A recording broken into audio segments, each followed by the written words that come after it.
Elle m'a quitté et a eu son enfant 2 ans plus tard. Nos regards se sont croisés au centre comme elle m'a quitté un matin d'hiver, alors que le ciel de Paris était encore chargé de brume.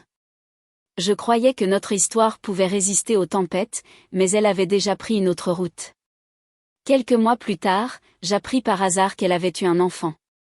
Cette nouvelle m'avait laissé un goût amer, comme une blessure que je ne pouvais pas refermer. Je décidai alors de m'éloigner, de reconstruire ma vie loin de ce passé. Les jours s'étaient transformés en années, et 2 hivers avaient passé. Je pensais avoir tourné la page, ou du moins l'avoir suffisamment pliée pour qu'elle reste fermée.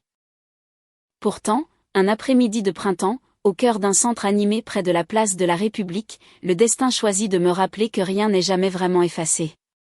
Je marchais sans but précis, absorbé par mes pensées, quand mes yeux croisèrent les siens. Elle était là, à quelques pas seulement, avec un enfant qui tenait sa main. Mon souffle se coupa un instant.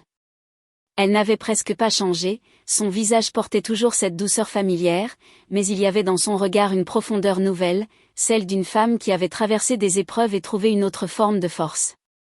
Je restai figé, partagé entre l'envie de m'approcher et la peur de rouvrir des plaies. Le bruit du centre, les rires d'enfants, le brouhaha des passants semblaient s'effacer autour de nous. Pendant quelques secondes, nous étions seuls dans ce monde. L'enfant leva les yeux vers elle puis vers moi, comme s'il devinait l'étrangeté de cette rencontre. Je sentis une vague de souvenirs me submerger. Les soirées passées à marcher le long de la Seine, les étés passés à rêver de voyage, les promesses silencieuses que nous nous étions faites. Tout cela revint, brutalement, comme si les années n'avaient été qu'une parenthèse. Pourtant, je savais que le temps avait changé nos trajectoires. Elle avait construit une vie dont je ne faisais plus partie.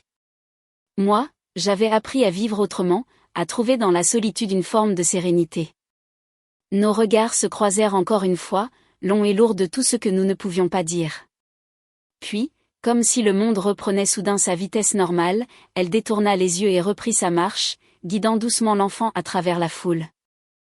Je restai là, immobile, observant son dos qui s'éloignait peu à peu, jusqu'à disparaître. Ce jour-là, je compris que certaines histoires ne se terminent jamais vraiment. Elles se transforment, se dissimulent dans les recoins de la mémoire, et parfois réapparaissent, au détour d'une rue, dans un regard inattendu. Le passé n'était plus un fardeau, mais une ombre discrète, prête à ressurgir quand je m'y attendrais le moins. Je quittai le centre en silence, avec le cœur plus léger qu'il ne l'avait été depuis longtemps.